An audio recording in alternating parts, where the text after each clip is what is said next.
नमस्कार। आज हम अपने पुराने जो पीछे हमने स्टेटमेंट दिए थे राजपूतों के आगरा प्रदर्शन पर, उसी क्रम में मैं बताना चाहता हूं कि राजपूतों ने अपनी विरोध प्रदर्शन को बड़े शांतिपूर्ण तरीके से चलाया और अपने घरों को गए वापस। लेकिन वो जिस चीज़ को अपनी मांग को मांग रहे थे सरकार से कि उनकी सांस्कृतिक और जो ऐतिहासिक धरोहरें हैं उनको संरक्षण मिलना चाहिए संविधान के अनुच्छेद 49 और 51A के अनुसार। तो सरकार का इस पे कर्तव्य होना चाहिए जब प्रोविज़न है कि किसी भी धार्मिक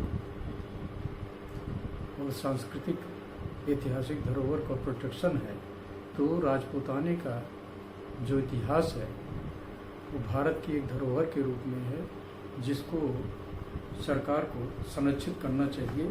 और उसी की मांग में जो इतिहास में तोड़ मरोड़ कर पेश किया गया था तुष्टीकरण की वजह से राणा सांगा के मामले को,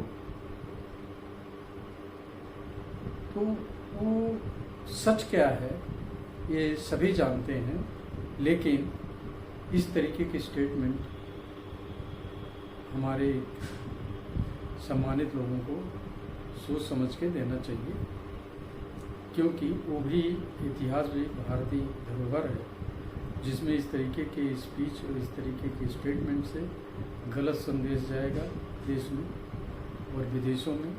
क्योंकि हमारी विदेशी धरोहर को संरक्षित करने का काम विदेशों में भी होता। हमारे देश के बहुत सारे ऐसे संरक्षित धरोहर हैं जो विदेशों के रिकॉर्ड में संरक्षित मानी जाती हैं।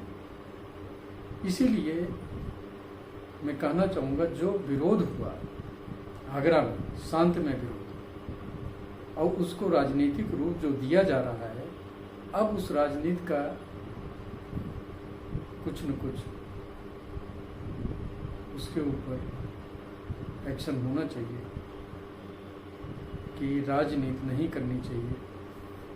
क्योंकि राजनीति में आप देख रहे हैं बहुत सारे घटनाएं हो रही हैं और राजपूतों को एक तरीके से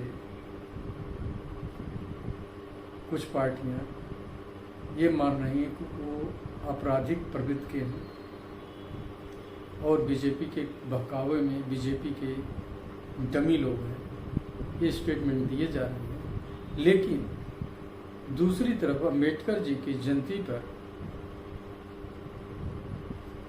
कुछ ऐसे लोग हैं जो दलितों की हत्या कर रहे हैं, लेकिन उस पर उनका स्टेटमेंट कुछ नहीं आ रहा। तो ऐसी राजनीति करने का क्या फ़ायदा जहां दलित के प्रोटेक्शन की बात हो और दलित की हत्या हो, तब उनकी आवाज़ चुप बंद हो जाती है, तब वो कुछ और बोलने लगते हैं।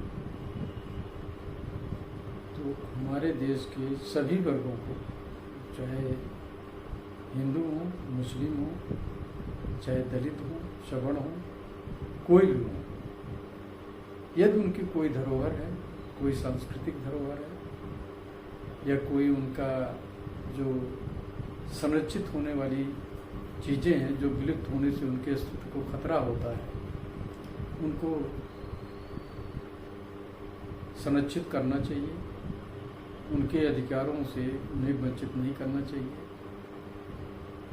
क्योंकि इतिहास में जो भी हुआ है उसी के सहारे किसी देश की सामाजिक संरचना का गठन होता है, और वो अगर सामाजिक संरचना भंग होती है तो उस देश का अस्तित्व भी खत्म होने लगता है। ये महत्वपूर्ण होता है, क्योंकि जब तक आपकी आस्था आपके स्थान आपके सामाजिक संरचना के साथ नहीं होगा, तब तक आपका अस्तित्व वर्ल्ड में, विश्व में नहीं माना जाएगा। इसीलिए राजपूतों की भी अपनी एक सामाजिक अस्तित्व है, इतिहास में बहुत बड़ा अस्तित्व है, कई सौ सालों का अस्तित्व है। उनकी वीर गाथाओं का, उनके कामों का, उनके देश की स्वतंत्रता संग्राम में उनके देश के प्रति बलिदान की गाथाएं हैं, और उनमें जो सच है उसे बिल्कुल स्पष्टता के साथ सरकार को चाहिए जनता के सामने लाए और उसे ही पढ़ाए, न कि भ्रमित इतिहास पढ़ाया जाए। इसलिए अगर आज एक भ्रमित इतिहास न होता तो ये इतना बड़ा आक्रोश ऐसे वक्तव्य पे न होता। और आप देखें देश में इस समय किस तरीके से राजनीति की जा रही है कि कैसे किसको भड़काया जाए और किसे अपने साथ जोड़ा जाए, इसी में सब कुछ चल रहा है। और वक्फ बोर्ड भी इसी में आ रहा है जो उसका संशोधन हुआ। आप देखें बंगाल में क्या हो रहा है, वहाँ पर हिंदुओं को मारा जा रहा है और उनको पलायन के लिए मजबूर किया जा रहा है। ये राजनीति के और राजनीति फायदे के लिए ये सारी चीज़ें की जा रही हैं और स्टेटमेंट ऐसे दिए जा रहे हैं जैसे संविधान वहाँ पे है नहीं कि मैं संविधान में जो भी है उसे नहीं मानूंगा, जो मुझे सूट नहीं करा बिल्कुल नहीं मानूंगा।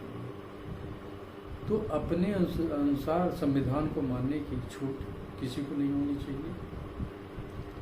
और जनता को बरगलाने का नियम भी है कि गलत तरीके से अगर किसी को भ्रमित करके कुछ कराया जाता है तो वो दंडनीय है।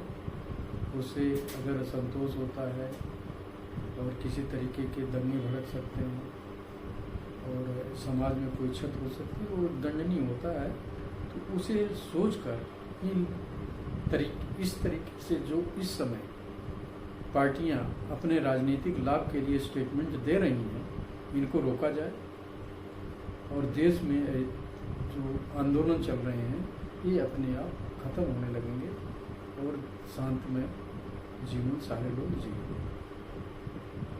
इसी के साथ मैं आज का अपना ये एपिसोड समाप्त कर रहा हूँ। नमस्कार।